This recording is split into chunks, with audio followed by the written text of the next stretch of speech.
I think he might be here. I'm startled from my thoughts by my sister Violetta's voice. Hmm? I murmur, looping my arm through hers as we wind our way through a crowded street. Violetta purses her lips in a familiar expression of concern. She can tell I'm distracted, but I'm grateful she decides to let it go. I said I think he might be here, in the main square. It is early evening on the longest day of the year. We are lost in the thick of a celebration in the city-state of Meritas, the wealthy, bustling crossroads between Kenettra and the Timuran Empire. The sun has nearly dipped below the horizon, and the 3 moons hang low and plump, ripe golden orbs suspended over the water. Meritas is alight with festivities for the midsummer feast of creation, the start of a month of fasting. Violetta and I wander through the throngs of revelers, lost amid the celebration's rainbow of colors. Both of us are dressed in Timuran silks tonight, our hair wrapped up and our fingers adorned with bronze rings. People draped in jasmine garlands are everywhere, packed into the narrow alleys and spilling out into the squares, dancing in long lines around domed palaces and bathing temples. We walk past waterways swollen with cargo-laden boats and buildings carved in gold and silver with thousands of repeating circles and squares. Ornate tapestries hang from balconies in the smoky air.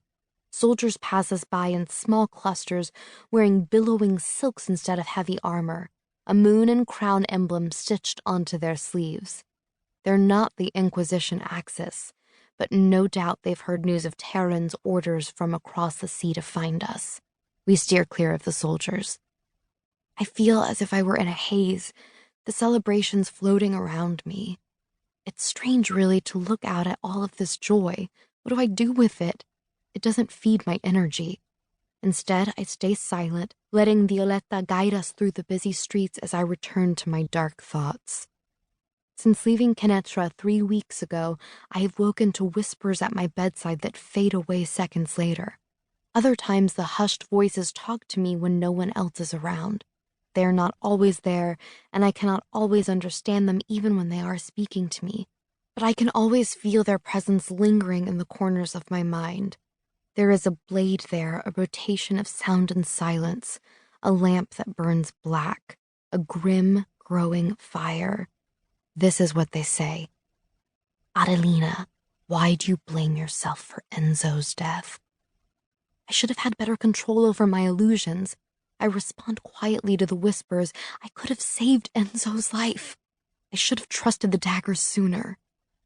None of it was your fault, the whispers in my head argue. You didn't kill him after all.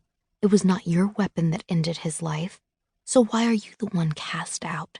You didn't have to return to the daggers. You didn't need to help them rescue Raffaele. And still they turned on you. Why does everyone forget your good intentions, Adelina? Why feel guilty for something that isn't your fault? Because I loved him, and now he is gone. It's better this way, the whispers say. Haven't you always waited at the top of the stairs imagining yourself a queen? Adelina, Violetta says. She tugs on my arm and the whispers scatter. I shake my head and force myself to concentrate. Are you sure he's here? I ask. If not him, then another elite. We've come to Meritas to flee the Inquisition's prying eyes in Kenettra. It is the nearest place outside of Kenetran control, but eventually we'll make our way south to the Sunlands, far from their reach. But we also came here for another reason.